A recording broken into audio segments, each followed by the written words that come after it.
topic of discussion is going back home or becoming an illegal immigrant. Should I go back home? Home care. Which home?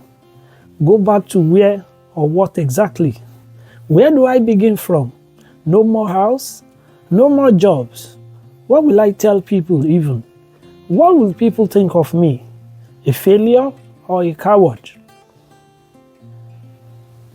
Maybe I should just stay in the system and rough it out anyway, anyhow. Ouch! I am losing my sanity. Way out is all I want. Wait. This is not a Nollywood story. Not at all. At all. This was the worried voice of Fred, lamenting to some confidant over the phone.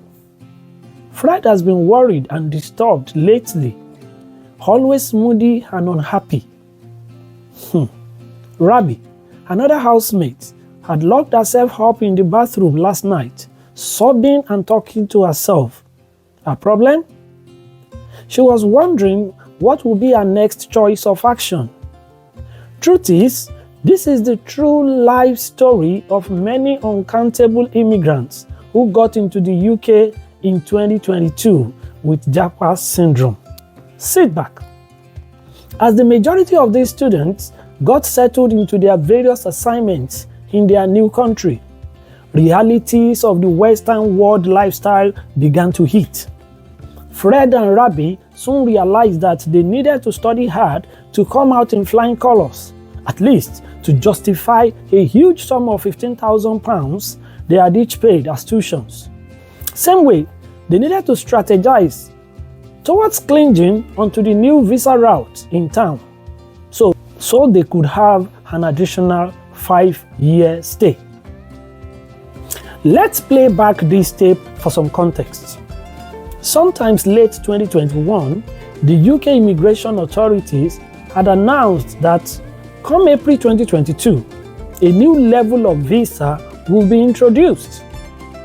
This will give more immigration options to students and even international applicants. I'm not sure you understood me. Let me re-explain.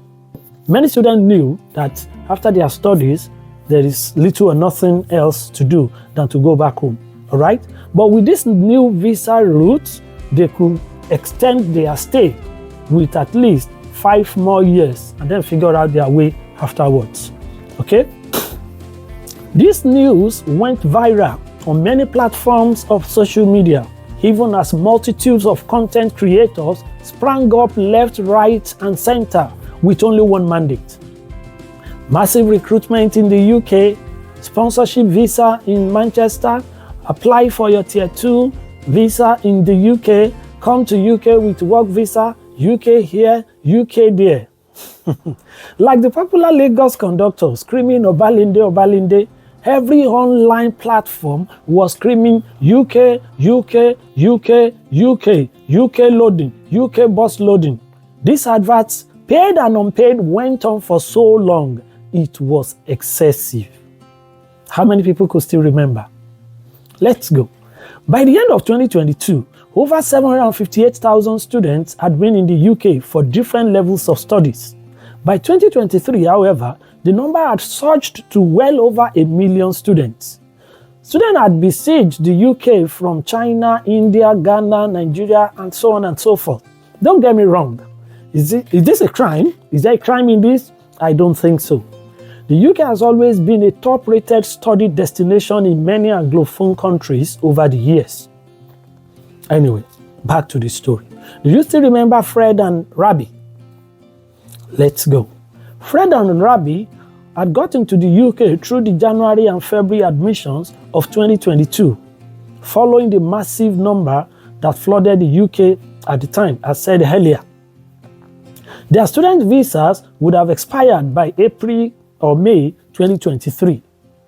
Since they couldn't cling onto the popular work visa route by their visa's deadlines, majority of them settled for a post-study work stay, which would only last for 2 years. Unfortunately, in 2 to 3 months, they should be ready to leave the UK soil for a honorable departure. Else, they run the risk of becoming illegal immigrants. Clean and easy meat for immigration lawyers. Anyway, just like Rabi and Fred, by May this year, majority of these students who came in 2022 with the popular mantra of Japada would have their visas come to an end. They will be left with few options, however. They either leave the UK honorably before the due dates or figure out some new line of visas. Both are very difficult options. None is easy to come by. None seems available. It's a choice between the deep Red Sea or the devil himself. Back to Fred as an individual. Fred had recollected that he wasn't paying so much attention to the new routes at the time. In his words, even in 2022, getting a sponsorship job wasn't a walk in the park. Though my own problem was I thought I didn't want to be tied down with some care job for 5 years, thinking I could as well get it in my field as many IT guys had advertised online. How wrong was I? Unfortunately, the work visa isn't so much available anymore. Even in the care sector, it's very scarce nowadays. In fact, other sectors can be said not to have anything. For Rabi, her voice, life has been difficult. I don't even know what would happen next. By next month, my employers will start requesting for my new visa, as they did when my student visa was expiring, forcing me to apply for a post-study work visa. No savings for me, no partner, no visa. I can't even count how many guys I have dated with intent of genuinely marry them though, so I could be on them as a spouse. They only deceive us and capitalize on our desperation. I am totally fed up. If I go home now, I don't even have any job to go back to, and our country's economy has been fully ruined. Nobody would even understand what you've been through.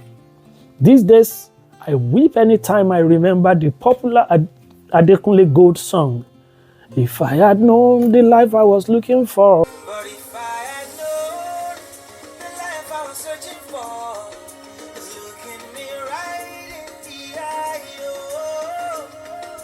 This appears a major confusing point for many immigrants who daily check calendar in relation to the expiry day on their visas. Some others are even family couples with kids who don't know what fate befalls them. Today, there is a change of political betting in the UK. The authorities have introduced newer developments and stricter measures on immigration rules, and many have been caught up unawares. The lives of many who thought they had made a right decision just 2-3 years ago have been caught in limbo, where going forward is not possible and returning becoming a great difficulty. On this note, my appeal goes to two classes of people: our government authorities back home. Remember in the 50s, 60s, 70s, even up to 80s, when the majority of our old leaders went abroad to study, they simply returned home the next day after their final paper. Nobody was interested in a day extra in a foreign land. What has changed today? Our economy? Our society? Can our leaders make us feel welcomed yet again? Nowhere beat our dear home. The second class of people are friends and family. The question of what have you come home to do is the most ridiculous question I have had to deal with. This is my home, my country, my origin, irrespective of what nationality I now carry or what new visa I hold. Don't burden Fred and Rabi any further should you come across them or whatever decision they make. And certainly, they can't be shamed, for they are as victims of the system as you are. They have suffered enough. And to you, Fred and Rabi out there, a piece of advice from my Yoruba clan who say, "Ìrírí ayé kìí tini títí kò tini pa, ọgbọ́n ló fi ń kọ́ni." Meaning, no lessons of life remain stuck beyond that which you have personally gone through. Life never ends anywhere. Explore your best options, embrace the law, and move on. You will actually be fine. Watch out for the next episode of Ordeal of Life.